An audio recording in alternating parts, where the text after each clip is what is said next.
ಕುಮಾರವ್ಯಾಸನು ನಾರಾಯಣನನ್ನು, ನಂತರ ಈಶ್ವರನನ್ನು, ನಂತರ ಗಜಮುಖನನ್ನು, ನಂತರ ಶಾರದೆಯನ್ನು ಎಲ್ಲರಿಗೂ ವಂದನೆಗಳನ್ನು ತಿಳಿಸಿದ್ದಾನೆ.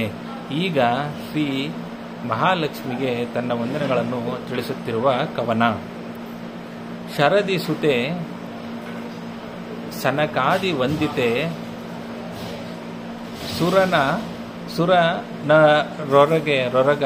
ಸುರನರೊರಗ ಮಾತೆ ಸುಜನರ ಪೊರೆವ ದಾತೆ ಸುರಾಗ್ರ ಗಣ್ಯ ಸುಮೌನಿ ವರಸುತ್ತೆ ಪರಮ ಕರುಣಾ ಸಿಂಧು ಪಾವನ ಚರಿತೆ ಪದ್ಮಜ ಮುಖ್ಯ ಸಕಲಾಮರ ಸುಪೂಜಿತೆ ಲಕ್ಷ್ಮಿ ಕೊಡುಗೆ ಸಂಪದವ.